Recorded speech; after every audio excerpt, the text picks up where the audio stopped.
ರಾಜ್ಯದ ಮುಖ್ಯಮಂತ್ರಿ ಸಿದ್ದರಾಮಯ್ಯನವರು ಉತ್ತಮ ಬಜೆಟ್ ಮಂಡನೆ ಮಾಡಿದ್ದಾರೆ. ರಾಜ್ಯದ ಎಲ್ಲ ಸಮಾಜದ ಹಿತದೃಷ್ಟಿಯಿಂದ ಬಜೆಟ್ ಮಾಡಿದ್ದಾರೆ. ಆದರೆ ಬಿಜೆಪಿಯವರು ಇದನ್ನು ಹಲಾಲ್ ಬಜೆಟ್ ಎನ್ನುತ್ತಾರೆ. ಹಲಾಲ್ ಎಂಬುವ ಪದದ ಅರ್ಥವನ್ನು ಮೊದಲು ಬಿಜೆಪಿಯವರು ತಿಳಿದುಕೊಳ್ಳಬೇಕು.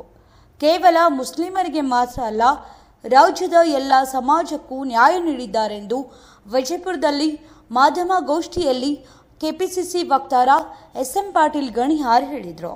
ಹಲಾಲ್ ಬಜೆಟ್ ಇದು ಮುಸ್ಲಿಮರ ಓಲೈಕೆ ಬಜೆಟ್ ಇನ್ನೂ ಓದೋದು ಮುಗಿದಿರಲಿಲ್ಲ ಅವ್ರದ್ದು. ಅಂದ್ರೆ ಇವ್ರಿಗೆ ಎಷ್ಟು ಅರ್ಜೆಂಟ್ ಇದೆ ಅಂದ್ರೆ ಮುಸ್ಲಿಮರ ಬಗ್ಗೆ ಟೀಕೆ ಮಾಡೋದಾಗ್ಲಿ, ಆ ಬಜೆಟ್ ಬಗ್ಗೆ ಟೀಕೆ ಮಾಡೋದಾಗ್ಲಿ ಅಷ್ಟು ಅರ್ಜೆಂಟ್ ಇತ್ತು ಇವರಿಗೆ. ಈ ರಾಜ್ಯದ ಸರ್ಕಾರದ ವಿರೋಧ ಪಕ್ಷದ ನಾಯಕರಾದ ಆರ್ ಅಶೋಕ್ ಅವರು ಇದು ಹಲಾಲ್ ಬಜೆಟ್ ಅಂತ ಹೇಳಿದ್ರು. ಇವ್ರು ಜಾಣರದಾರೋ ಮೂರ್ಖರದಾರೋ ನಮಗೇನು ಅಂತ ಅರ್ಥ ಆಗ್ತಾ ಇಲ್ಲ ರಾಜ್ಯದ ಜನರಿಗೆ. ಹಲಾಲ್ ಅನ್ನೋದು ಅರ್ಥನೇ ಮೊದಲು ಗೊತ್ತಿಲ್ಲ ಇವರಿಗೆ. ಹಲಾಲ್ ಅಂದ್ರೆ ಅದೊಂದು ಪವಿತ್ರ ಹೆಸರ. ಹಲಾಲ್ ಅಂದ್ರೆ ಪ್ಯೂರ್, ಉತ್ತಮ, ದೃಢೀಕೃತ. ಯಾವುದೇ ಒಂದು ವಸ್ತು ಇದು ಹಲಾಲ್ ಅಂತ ಹೇಳಿದ್ರೆ ದೃಢೀಕೃತ. ಅದೇ ದೃಢೀಕೃತ ಅಂದ್ರೆ ಲೀಗಲ್, ಕಾನೂನುಬದ್ಧವಾಗಿ ಇದು ದೃಢೀಕೃತ ಅದರ ಅರ್ಥ.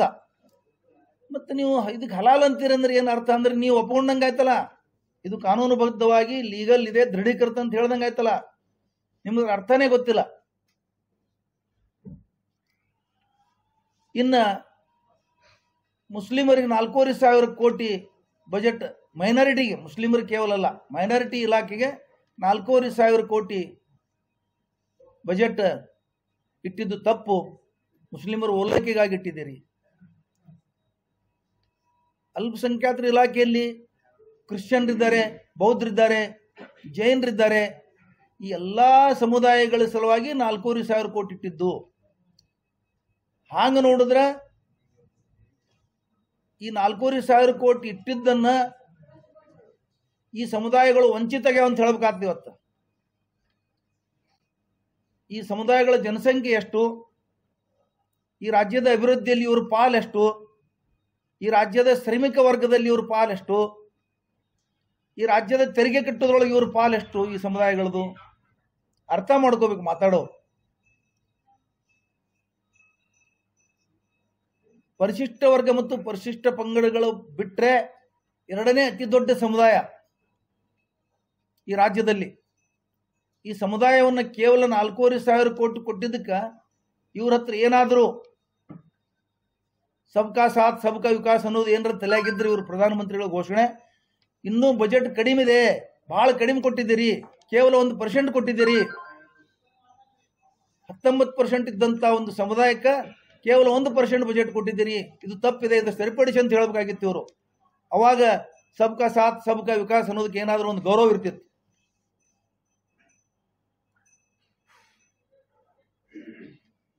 ಇವತ್ತ ಕೇವಲ 4,500 ಕೋಟಿ ಬಜೆಟ್ ಈ ಮೈನಾರಿಟಿ ಇಲಾಖೆ ಕೊಟ್ಟಿದ್ದು ಈ ಸಮುದಾಯಗಳು ವಂಚಿತ ಆಗಿವೆ ಅಂತ ಹೇಳಬೇಕಾಗ್ತದೆ. ಇವತ್ತು ಸುಮಾರು 25,000 ಕೋಟಿ ಬಜೆಟ್ ಕೊಡಬೇಕಾಗಿತ್ತು. ಮುಖ್ಯಮಂತ್ರಿಗಳು ಮೀಸಲಿರಿಸಬೇಕಾಗಿತ್ತು. ಈ ಬಿಜೆಪಿಯ ಒತ್ತಡ ತಂತ್ರ, ಬೆದರಿಕೆ ತಂತ್ರ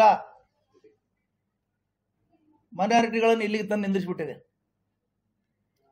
ಏನೇ ಮಾಡಿದ್ರು ಇವತ್ತು ಒತ್ತಡ ಹಾಕೋದು. ಬಿಜೆಪಿ ನಾಯಕರು ಹೇಳ್ತಾ ಇದ್ದಾರೆ, ಇದು ಸಿದ್ದರಾಮಯ್ಯನವರು ಬಜೆಟ್ ಮಂಡಿಸಿದಾರೋ ಏನು ಸಚಿವ ಜಮೀರ್ ಅಹಮದ್ ಖಾನ್ ಅವರು ಬಜೆಟ್ ಮಂಡಿಸಿದವರು ಅಂತ ಹೇಳ್ತಾ ಇದ್ದಾರೆ. ನಾ ಅವ್ರಿಗೊಂದು ಹೇಳ್ತೇನೆ, ಇವತ್ತ ಆ ಕಾಲನೂ ಬರ್ಬೋದು, ಜಮೀರ್ ಅಹಮದ್ ಖಾನ್ ಅವ್ರನ್ನೂ ಬಜೆಟ್ ಮಂಡಿಸೋ ಕಾಲ ಬರ್ಬೋದು ಅಂತ ನಾವು ಬಯಸ್ತೀವಿ. ನಿಮ್ದು ಹಂಗೆ ಯೋಚನೆ ಇತ್ತಂದ್ರೆ ಅದನ್ನೂ ಒಂದು ಬರಲಿ ಅಂತ ಟೈಮ್. ಜಮೀರ್ ಅಹಮದ್ ಖಾನ್ ಅವರು ಈ ರಾಜ್ಯದ ಮುಖ್ಯಮಂತ್ರಿಯಾಗಿ ಅವರು ಒಂದು ಬಜೆಟ್ ಮಂಡಿಸಲಿ. ಯಾಕಂದ್ರೆ ನಿಮ್ಮ ಬಯಕೆ ಅದೇ ತರ ಇದೆ, ಅದು ಒಂದು ಕಾಲ ಬರ್ಬೋದು.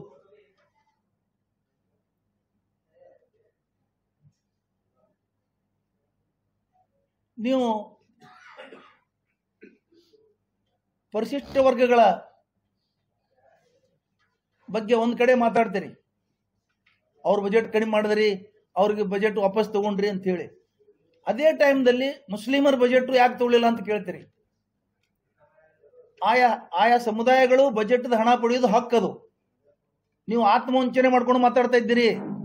ನಿಮ್ಮ ಹತ್ರ ಪಾಪ ಪ್ರಜ್ಞೆ ಅನ್ನೋದಿಲ್ಲ, ನಿಮ್ಮ ಹತ್ರ ಮಾನವೀಯತೆ ಅನ್ನೋದಿಲ್ಲ.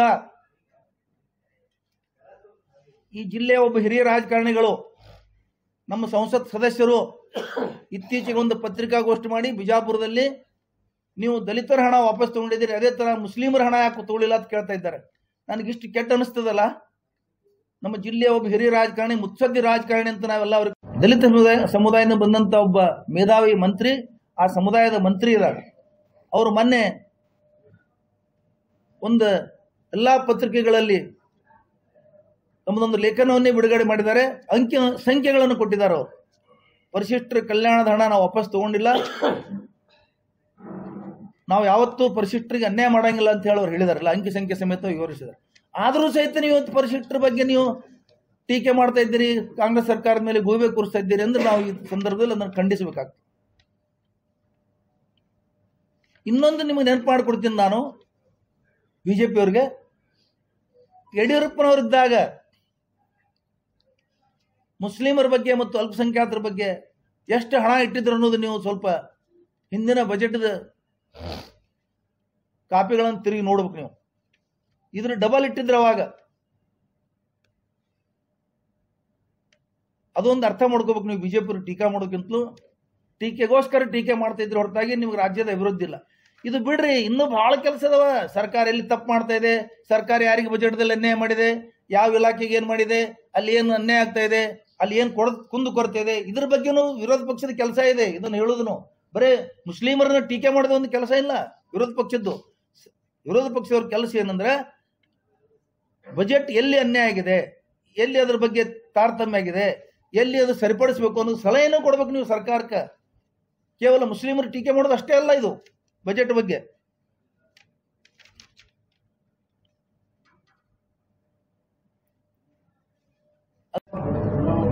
ಒಟ್ಟಾರೆ ನೀವು ನಿಮ್ಮ ಧ್ಯೇಯ ಮುಸ್ಲಿಮರು, ಅಲ್ಪಸಂಖ್ಯಾತರು, ದಲಿತರು, ಹಿಂದುಳಿದವರು, ಪರಿಶಿಷ್ಟರು ಅಭಿವೃದ್ಧಿ ದೃಷ್ಟಿಯಿಂದ ಹಿನ್ನಡೆ ಆಗಬೇಕು. ಅದಕ್ಕೆ ನಾವು ಸರ್ಕಾರಕ್ಕೆ ಹೆದರಿಸಬೇಕು, ಇವ್ರು ಯಾವ ಕೆಲಸ ಆಗಬಾರ್ದು, ಇವ್ರ ಅಭಿವೃದ್ಧಿ ಆಗಬಾರ್ದು ಅನ್ನೋ ಉದ್ದೇಶ ಇದೆ ನಿಮ್ಮದು. ಅದು ಈ ಸಂದರ್ಭದಲ್ಲಿ ನಾವು ಖಂಡಿಸ್ತಾ ಇದ್ದೀವಿ. ಇನ್ನು MC ಮುಲ್ಲಾ ಅವರು ಒಂದೆರಡು ಮಾತು.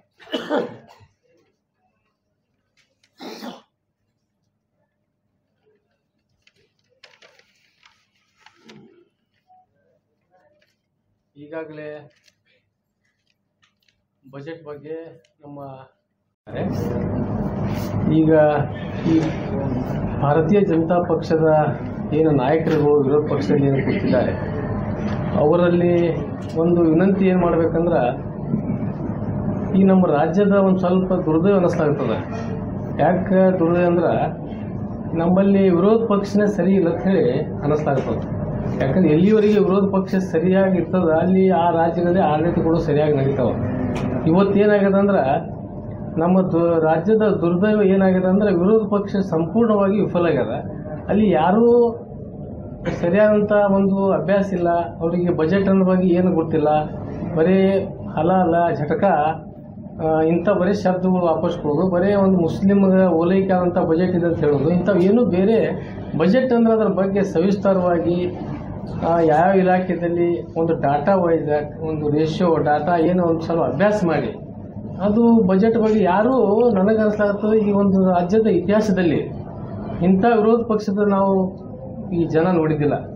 ಇವತ್ತಿನ ದಿವಸ ಏನಾಗಿದೆ ಅಂದ್ರೆ ಒಬ್ಬನೇ ನೋಡ್ರಿ, ಒಬ್ಬನೇ ಅದ್ರಾಗ 65 ಜನರಲ್ಲಿ ಒಬ್ಬನೇ ಯಾವರೇ ಒಬ್ಬ ಒಳ್ಳೆ ರೀತಿಯಿಂದ ಒಬ್ಬ ಕ್ವಶನ್ ಕೇಳುವಂಥದ್ದಾಗಲಿ ಅಥವಾ ಏನಾದರೂ ಒಂದು ಅಭ್ಯಾಸ ಮಾಡಿ ಅದ್ರ ಬಗ್ಗೆ ಬಜೆಟ್ ಬಗ್ಗೆ ಸವಿಸ್ತಾರವಾಗಿ ಏನಾದರೂ ಅಭ್ಯಾಸ ಮಾಡುವ ಯಾವ ಒಬ್ಬ ವ್ಯಕ್ತಿ ಆದರೂ ಇದರಲ್ಲಿ ಮಾತಾಡುವಂಥ ಸಂದರ್ಭ ನೋಡಲಿಕ್ಕೆ ಕಾಣ್ತಾ ಇಲ್ಲ.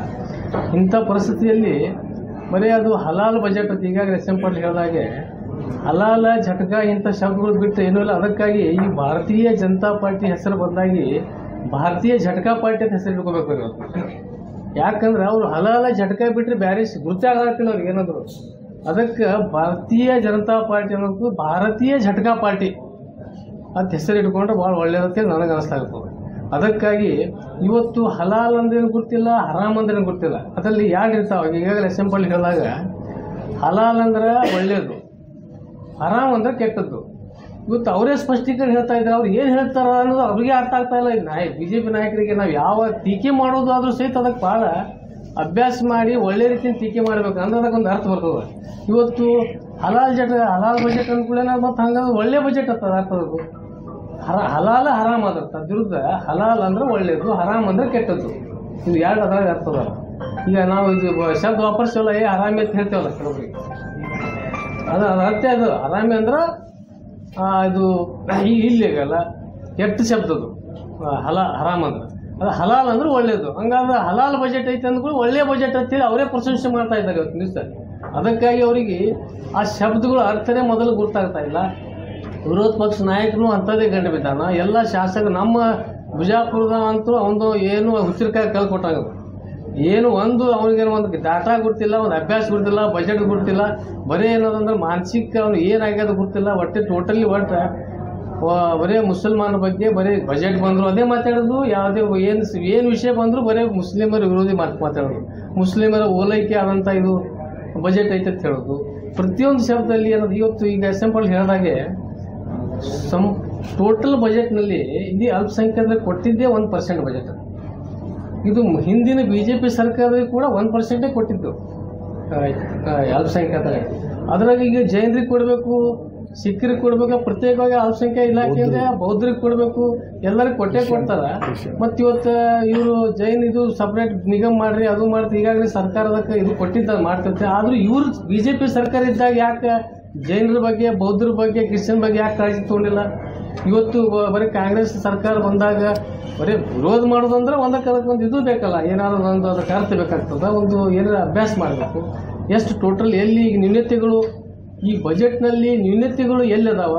ಸಾರ್ವಜನಿಕರಿಗೆ, ರೈತರಿಗೆ ಅನ್ಯಾಯ ಆಗ್ಯದೋ, ಏನು ಮಹಿಳೆಯರಿಗೆ ಅನ್ಯಾಯ ಆಗ್ಯದೋ, ಏನು ಶಿಕ್ಷಣದಲ್ಲಿ ರಂಗದಲ್ಲಿ ಅನ್ಯಾಯ ಆಗ್ಯದೋ, ಅಥವಾ ಇನ್ನಿತರ ಕ್ಷೇತ್ರಗಳಲ್ಲಿ ಏನಾದರೂ ಅನ್ಯಾಯ ಆಗ್ಯದ, ಅದು ಎಲ್ಲ ಕಂಡು ಹಿಡಿದು ಬಿಟ್ಟು ಬರೀ ಹರಾಮ, ಹಲಾಲ, ಜಟಕ ಇವು ಶಬ್ದ ಬಿಟ್ಟರೆ ಬೇರೆ ಅವ್ರಿಗೆ ಏನು ಗುರ್ತೇ ಇಲ್ಲ ಬರೀ.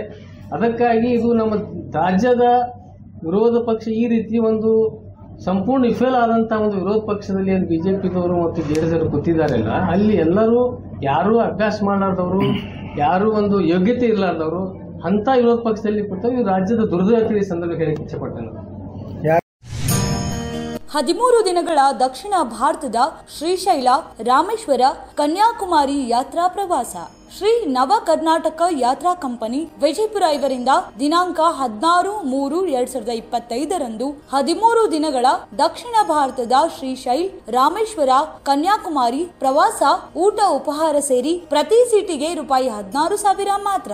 ಪ್ರವಾಸಕ್ಕಾಗಿ ತಮ್ಮ ಸೀಟನ್ನ ಇಂದೇ ಕಾಯ್ದಿರಿಸಿ. ಹೋಗುವ ಮಾರ್ಗ ವಿಜಯಪುರದಿಂದ ಮಂತ್ರಾಲಯ, ಆಲಂಪುರ್, ಕರ್ನೂಲ್, ಶ್ರೀಶೈಲ್, ಮಹಾನಂದಿ, ರಾಯಚೋಟಿ, ತಿರುಪತಿ, ಮುಂಗಾಪಟ್ಟಣ, ಕಾಳಹಸ್ತಿ, ವಿಷ್ಣುಕಂಚಿ, ಶಿವಕಂಚಿ, ಕಾಂಚೀಪುರಂ, ವೆಲ್ಲೂರ್, ಚಿದಂಬರಂ, ಕುಂಭಕೋಣಂ, ತಂಜಾವೂರು, ತಿರುಚನಾಪಳ್ಳಿ, ಶ್ರೀರಂಗಂ, ರಾಮನಾಡು, ರಾಮೇಶ್ವರ, ಕನ್ಯಾಕುಮಾರಿ, ಮಧುರೈ, ಪಳನಿ, ನಂಜನಗೂಡು, ಮೈಸೂರು, ಶ್ರೀರಂಗಪಟ್ಟಣ, ಯಡಿಯೂರದಿಂದ ಮರಳಿ ಬರುವುದು. ಸಂಪರ್ಕಿಸಿ. ಯಾತ್ರಾ ವ್ಯವಸ್ಥಾಪಕರು ಶ್ರೀ ಎಚ್ ಗುರುರಾಜಸ್ವಾಮಿ, ನವ ಕರ್ನಾಟಕ ಯಾತ್ರಾ ಕಂಪನಿ, ರಾಜಹಂಸ ಟೇಲರ್, ಇಬ್ರಾಹಿಂ ರೋಜಾ ರೋಡ್, ಬಬಲೇಶ್ವರ್ ನಾಕ ಹತ್ತಿರ, ಅಲಿಖಾನ್ ಬೌಡಿ ಎದುರಿಗೆ, Jorapur plate, Vijayapura. Mobile number 9901568177 ಹಾಗೂ 7353101209 ಮತ್ತು 7676121197. ದಿನಾಂಕ 20/4/2025 35 ದಿನಗಳ ಸಂಪೂರ್ಣ ಉತ್ತರ ಭಾರತದ 10 ಜ್ಯೋತಿರ್ಲಿಂಗ ಹಾಗೂ ಬದರಿ, ಕೇದಾರ, ನೇಪಾಳ ಪ್ರವಾಸ. 1 ಸೀಟಿಗೆ ಊಟ ಉಪಹಾರ ಸೇರಿ ಕೇವಲ ₹40,000 ಮಾತ್ರ. ಪ್ರವಾಸಕ್ಕಾಗಿ ತಮ್ಮ ಸೀಟನ್ನ ಇಂದೇ ಕಾಯ್ದಿರಿಸಿ. ಮುಂಗಡ ಹಣ ತುಂಬುವ ಕೊನೆಯ ದಿನಾಂಕ 10/4/2025. ತೀರ್ಥ ಸ್ಥಳಗಳ ಯಾತ್ರೆ ಮಾಡಬಯಸುವವರು ತಪ್ಪದೇ ಸೀಟನ್ನ ಮುಂಗಡವಾಗಿ ಕಾಯ್ದಿರಿಸಿ.